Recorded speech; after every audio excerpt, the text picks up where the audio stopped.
Hello friends, welcome back to my channel. আশা করি তোমরা সবাই ভালো আছো। আমিও খুব ভালো আছি। তো এখন থেকে আমার ব্লগটা শুরু করছি। তো এখন বাইরে হচ্ছে প্রচণ্ড বৃষ্টি, আর ব্লগটা ছাড়তে হয়তো একটু দেরি হয়ে গেল। কয়েকদিন আগের ব্লগ এটা আর কি, কয়েকদিন আগেই বৃষ্টিটা হয়েছিল আর কি। তো যাই হোক, সেই বৃষ্টির সময় হচ্ছে কি আমার বরের হয়েছে ইচ্ছা। তো যেহেতু দুপুরের টাইমে, ওই জন্য বললো কি আম কেটে দাও। তো তো দেন আম কেটে দিলাম, কেটে দিলাম বলতে কেটে নিয়ে ঘরে আসবো আর কি। তারপরে বললো কি রাতের বেলা কিন্তু ঘুগনি বানাতে হবে, একটার পর একটা আর কি। তো যাই হোক, সেটা রাতের জন্য রাতের ডিনারটা এখনই রেডি করতে হবে, এরকম একটা প্রিপারেশন তো নিতে হবে। বুটটা আগে ভিজিয়ে দিতে হবে। আর বাইরের ওয়েদারটা জাস্ট ওয়াও লাগছিলো। আর দেখো, বাইরেটা সকালবেলায় পরিষ্কার করেছি, কিন্তু এই বৃষ্টির জন্য নোংরা রোজই মুছতে হয়, রোজই পরিষ্কার করতে হয়।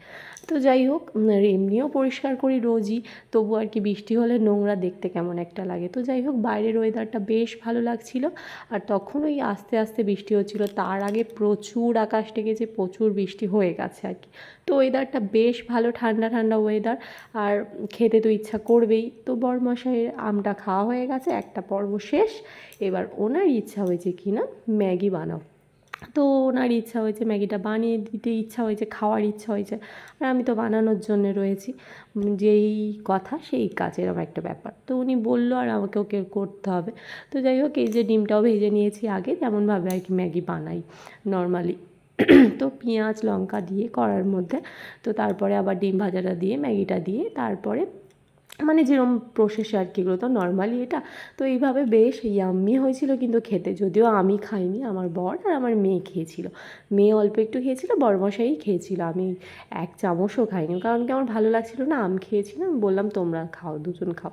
তো বড়মশাই বললো বেশ ভালোই খেতে হয়েছে, আর ম্যাগি তো ভালো লাগবেই, তাই না? ইয়াম্মি, বউটাও সুন্দর, তো ম্যাগিটাও সুন্দরই হবে, ওর কথা আর কি। তো যাই হোক, বেশ কিছুক্ষণ পর, এটা একটু সন্ধ্যের কিছুক্ষণ আগে, তো এই লাইটটা কিনেছিলাম মেলা থেকে। তো তোমরা দেখো, হয়তো কম প্রাইসের, কিন্তু ঘরটা কি ভালো লাগছে দেখো, লাইটটা যেই জ্বেলেছি কি ভালো লাগছে, তাই না?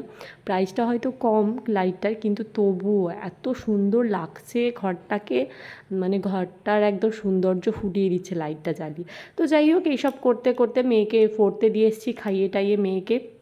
তারপরে রাতের ডিনার তো করতে হবে, তো সেটারই করছিলাম আর কি, কষাচ্ছিলাম।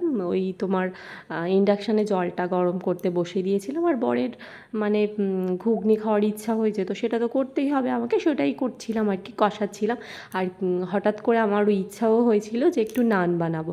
তো সেটাই অল্প করে নান কেমন হবে না হবে, ফার্স্ট টাইম তো, ওই জন্যেই আর কি আলাদাভাবে দেখতে পাচ্ছ, এটা আলাদাভাবে এটা নানের জন্যে মাখিয়ে রেখেছিলাম। আর তার মধ্যে আমার মেয়েও চলে এসেছিলো পড়তে থেকে, এই যে ও নিচে থেকে আর কি আমাকে ডাকে আর কি আসলে, তো সেটাই আর কি, ওকে আবার সিঁড়ি থেকে আনতে গেছিলাম। তো তারপরে মেয়েকে সিঁড়ি থেকে নিয়ে চলে এসে আবার বাকি কাজটা আমার আর কি, প্রসেসটা। আর মেয়ের উঠতে উঠতে প্যান্টটাও খুলে যাচ্ছিলো, সেটাই ওকে বলছিলাম আর কি। তো যাই হোক, এই কথা বলতে বলতে আমার তো হয়ে গেল ইয়াম্মি ইয়াম্মি, কথা বলতে বলতেই আমার ইয়াম্মি ইয়াম্মি একদম তোমার রেডি হয়ে গেছে। তোমার দেখে কেমন লাগছে? সত্যি বলতে কি, সেদিন রোজই যখনই করি ভালো হয়, কিন্তু সেদিন আরও বেশি ভালো হয়েছিল। আর ঝালটাও কিন্তু সেই লেভেলের হয়েছিল আর কি, খুবই ভালো টেস্ট হয়েছিল। আর এটা করছিলাম হচ্ছে নানপুরি, লুচিগুলো হয়ে গেছিলো আগে, ওই জন্য কড়াইতে দেখো পুড়ে পুড়ে গেছে। আগে অনেকগুলো লুচি হয়ে গেছে, মা সেটা সেঁকেছিল আর কি, আমি বেলে দিয়েছিলাম, মা সেঁকে নিয়েছিল লুচিগুলো। আর এই যে নানগুলো এখন ভাজছি, দেখো দেখে লোভ লাগছে না? আর সত্যি খেতে, ফার্স্ট টাইম করেছি নানটা, অল্প করেই করেছিলাম, কারণ কি কেমন হবে না হবে, খাবে কি না খাবে সবাই, ওই জন্যেই আর কি অল্প করে বানিয়েছিলাম। কেমন হবে না হবে নেক্সট টাইমে আরও বেশি করে বানাবো। তো টাটা এখনকার মতো।